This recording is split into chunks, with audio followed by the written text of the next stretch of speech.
Ravi de vous retrouver sur la chaîne Géopolitique pour évoquer aujourd'hui la hausse spectaculaire des prix du gaz et de façon générale des prix des matières premières. Alors dans une première vidéo, on va essayer de comprendre pourquoi justement assistons à une telle hausse spectaculaire, voire même inédite sur les prix du gaz, et quelles sont les conséquences géopolitiques d'une telle hausse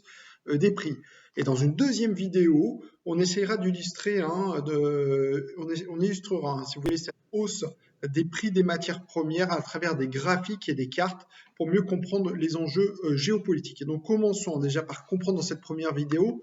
comment en est-on arrivé dans cette situation. En effet, cela fait que seulement quelques jours que cela commence à devenir inquiétant. Et comment cela fait-il alors qu'on n'est qu'au mois d'octobre, l'hiver n'a pas commencé, il ne fait pas encore très froid. Et donc, comment déjà les prix du gaz arrivent-ils à des sommets historiques? Alors, ce qu'il faut savoir, ce qu'il faut déjà dire, c'est que donc, en effet, hier, sur les plateformes d'échange du gaz, la référence européenne, qui est le Dutch TTF, donc la plateforme néerlandaise de stockage du gaz, on a atteint donc 126 € le mégawattheure, c'est-à-dire en gros 5 à 8 fois plus qu'en moyenne à une telle époque de l'année. Alors pourquoi de tels prix? Alors il faut savoir déjà premièrement qu'il y a une très forte demande de matières premières dans le monde du fait d'une très forte reprise économique mondiale, et donc mécaniquement évidemment, si vous voulez, évidemment cela évidemment crée des tensions sur l'offre, d'autant plus qu'on vient d'une période où on a décru la production de gaz et de pétrole, et donc elle si vous voulez, progressivement cette production augmente, mais évidemment elle ne suit pas la demande, et donc c'est ce qui explique que les prix s'envolent à de tels niveaux. Et donc, si vous voulez, là, ceci a des conséquences géopolitiques très importantes. Alors, on va essayer d'en illustrer quelques-unes de ces conséquences géopolitiques. Tout d'abord, évidemment, cela met en position de force la Russie vis-à-vis de ses partenaires, vis-à-vis des Européens, du fait que l'Union européenne importe 90% de ses besoins en gaz. Donc, vous pouvez imaginer que cela met l'ensemble de l'Union européenne dans une situation très difficile. Et cette situation très difficile intervient seulement un mois exactement après l'achèvement du Nord Stream 2. Alors, on en a déjà parlé dans cette vidéo,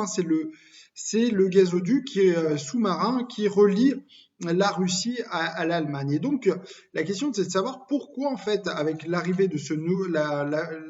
l'achèvement de ce gazoduc, les prix augmentent-ils à un tel niveau? Alors, ce qu'il faut savoir, c'est que pour l'instant, la Russie n'est pas en mesure d'exporter son gaz à l'Allemagne via ce gazoduc Nord Stream 2, par le simple fait que les autorités de régulation allemandes estiment qu'il faut 4 mois pour certifier ce projet, pour s'assurer qu'il remplit bien toutes les normes environnementales, juridiques, réglementaires. Et après ces 4 mois, donc c'est-à-dire d'ici le mois de février, d'ici le mois de janvier, puisque là il a été achevé le 17 ans, donc probablement en début d'année prochaine, il pourrait être opérationnel et donc pourrait, si vous voulez, desserrer ce goulot d'étranglement et donc permettre d'accroître, si vous voulez, l'offre de gaz venant de la Russie. D'ailleurs, on estime en ce moment que justement c'est environ 50 milliards de mètres cubes de gaz par jour, par mois plutôt, qui sont perdus justement du fait que le gazoduc Nord Stream 2 n'est pas en état de marche, n'est pas opérationnel, et donc cela d'ailleurs pousse le ministre russe de l'énergie, M. Novak, à réagir en demandant une accélération, si vous voulez, au niveau des autorités de régulation allemandes pour qu'elles certifient, parce qu'en fait, le calcul de la Russie, et c'était ça en fait le calcul initial que beaucoup avaient commencé à mettre en garde, c'est que la Russie va utiliser ce gazoduc à plein régime pour, si vous voulez, réduire les exportations de gaz à destination de l'Union européenne via le gazoduc passant sur le territoire ukrainien. Donc là, la Russie a déjà décru le flux de gaz passant par le gazoduc qui passe par le territoire ukrainien pour justement donner moins d'argent, j'allais dire, à l'Ukraine pour réduire les droits les droits dus à l'Ukraine du fait de ce passage de gaz. Donc on voit qu'en fait la Russie utilise, si vous voulez, le Nord Stream 2 à des fins géopolitiques très clairement. Et donc de cette manière, en réduisant l'offre de gaz à l'Union européenne, elle met la pression sur l'Union européenne pour que, en quelque sorte, le Nord Stream 2 devienne opérationnel le plus rapidement possible. Deuxième illustration géopolitique, le gazoduc GME, hein, qui signifie Gaz Maghreb Europe, qui est le gazoduc qui relie l'Algérie à l'Espagne, même qui continue jusqu'au Portugal. Mais les autorités algériennes ont très clairement dit qu'elles n'étaient pas, pour l'instant, elles ne pensaient pas prolonger le contrat de livraison de gaz à l'Espagne au-delà du 31 octobre, donc c'est-à-dire dans environ 3 semaines. Donc, ce qui a poussé d'ailleurs le ministre espagnol des Affaires étrangères à se rendre en Algérie pour justement évoquer cette question, puisque l'Algérie est le premier fournisseur de gaz à l'Espagne. Et alors, pourquoi vous me direz, pourquoi justement l'Algérie ne veut pas prolonger ce contrat? Un petit peu comme les mêmes raisons que la Russie. Elle ne veut pas payer des droits de redevance au Maroc, hein, qui gagne environ 1 milliard d'euros chaque année grâce à ces droits de redevance, qu'elle utilise en fait de façon en nature, j'allais dire, en utilisant le gaz, une partie du gaz qui transite par ce gazoduc, en l'utilisant à des fins internes et également en recevant des prix avantageux. Donc on voit qu'il y a des grands avantages pour le Maroc, et justement, comme on est en froid diplomatique très fort entre le Maroc et l'Algérie, je rappelle que le mois dernier, les autorités algériennes ont décidé de rompre les relations diplomatiques entre les deux pays du fait de, je cite, d'actions hostiles de la part du Maroc. Par action hostile, les autorités algériennes entendaient la reconnaissance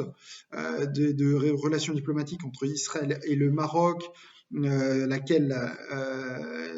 est soupçonnée, en fait, si vous voulez, d'utiliser. En fait, le Maroc est soupçonné d'utiliser le logiciel Pegasus, et donc pour différentes raisons, en fait, la reconnaissance également du Sahara occidental par les États-Unis, et donc pour ces raisons, l'Algérie a rompu ses relations diplomatiques, ou plutôt l'Algérie a rompu ses relations diplomatiques avec le Maroc. Et donc, si vous voulez, l'Algérie souhaite faire mal au portefeuille du Maroc, et la meilleure façon, c'est d'arrêter justement la circulation du gaz via le territoire marocain. Et comme les prix sont au plus haut, et si vous voulez, les producteurs de gaz, comme la Russie, l'Algérie, sont aujourd'hui en position de force, tant la demande est très forte et que l'offre est réduite, et bien, si vous voulez, l'Algérie, tout comme on l'a vu dans l'exemple précédent, la Russie, se sentent réduisent ou voire arrêtent, disons, le transit de gaz par des pays qu'ils jugent hostiles, comme la Russie vis-à-vis de l'Ukraine ou l'Algérie vis-à-vis du Maroc. Et donc, in fine, ce sont les clients finaux, comme l'Espagne ou comme les pays par lesquels transite le gaz via l'Ukraine, comme la Pologne, également la Hongrie, la Slovaquie, la Bulgarie, qui vont aujourd'hui en payer un très lourd tribut. Alors certains pays ont des solutions alternatives, comme la Pologne qui utilise par exemple le gaz qatari via le gaz notamment par le biais de méthanier, en utilisant du gaz liquéfié. Mais d'autres pays comme l'Espagne n'ont pas peut-être encore cette possibilité, et donc là on craint vraiment une crise énergétique majeure, par exemple dans un pays comme l'Espagne, comme le Portugal aussi, puisque ce gazoduc GME va également jusqu'au Portugal, et donc là on craint des explosions de prix qui pourraient créer in fine évidemment des révoltes sociales, pour ne pas dire également avec un risque de crise économique, avec une très forte inflation. Et donc on voit très très bien que géopolitiquement aujourd'hui, les grands acteurs, les grands pays producteurs sont en position de force, et ceci crée, si vous voulez, d'énormes tensions entre les pays producteurs d'un côté, comme l'Algérie, la Russie, et des pays consommateurs, comme les différents pays de l'Union européenne et l'Ukraine, par exemple. Donc on voit qu'aujourd'hui, on est dans une situation assez proche des chocs pétroliers qu'avait vécu le monde dans les années 70, peut-être même encore plus grave, puisque là on voit qu'il y a là on assiste, si vous voulez, à une inflation sur les prix du gaz comme jamais on en avait assisté, comme on l'a dit précédemment, sur le prix du charbon, on atteint aussi des records historiques. Le charbon n'a jamais été coûté aussi cher. Sur le pétrole, on atteint des sommets de 7 ans sur le WTI et 3 ans sur le Brent. C'est le pétrole qui est échangé sur la plateforme à Londres. Et également sur les matières premières alimentaires, une hausse de 30%. Donc on voit très clairement qu'on peut parler de choc énergétique, bien plus qu'un simple choc pétrolier. Cela touche toutes les matières premières, cette hausse des prix. Et donc, encore une fois, cela rabat les cartes en fait au niveau géopolitique du fait qu'aujourd'hui, les grands producteurs, que ce soit de gaz, comme on l'a évoqué, Algérie, Russie, mais également de charbon, comme par exemple l'Australie, on le vend en poupe. Alors, ce qu'il faut savoir, c'est que par exemple, un pays comme l'Australie ne pouvait plus exporter son charbon à la République populaire de Chine du fait de relations diplomatiques glaciales, notamment du fait que le Premier ministre australien avait demandé une enquête internationale sur l'origine de la Covid-19, ce qui avait valu des représailles commerciales de la part de la République populaire de Chine. Et donc, depuis l'automne 2020, il n'y a plus d'importation australienne en Chine de charbon. Or là, en raison de la situation énergétique catastrophique en Chine, qui a conduit les autorités chinoises notamment à réduire la consommation d'énergie dans les industries, en fermant notamment 2 à 3 jours par semaine certaines industries, certaines mastodontes industrielles dans le nord-est de la Chine, qui est le berceau industriel de la République populaire de Chine, les autorités chinoises, pour éviter, si vous voulez, quand même une situation économique et sociale qui s'annonce catastrophique, ont décidé officieusement, d'après le Financial Times, de laisser le charbon australien entrer en Chine. Et donc, c'est dire comment, en fait, tout simplement, aujourd'hui, une matière première comme le charbon, aujourd'hui, a tout son poids, et tous les grands producteurs de charbon dans le monde utilisent également leur levier au niveau diplomatique, comme c'est le cas par exemple pour l'Australie,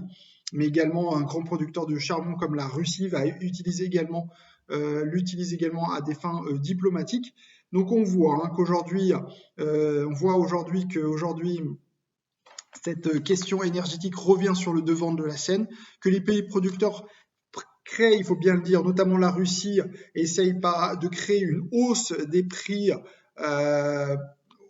pour justement en tirer un profit géopolitique. Certains d'ailleurs n'hésitent pas à dire que la Russie et d'autres pays producteurs de matières premières utilisent le pétrole, le gaz comme une arme stratégique, diplomatique, géopolitique.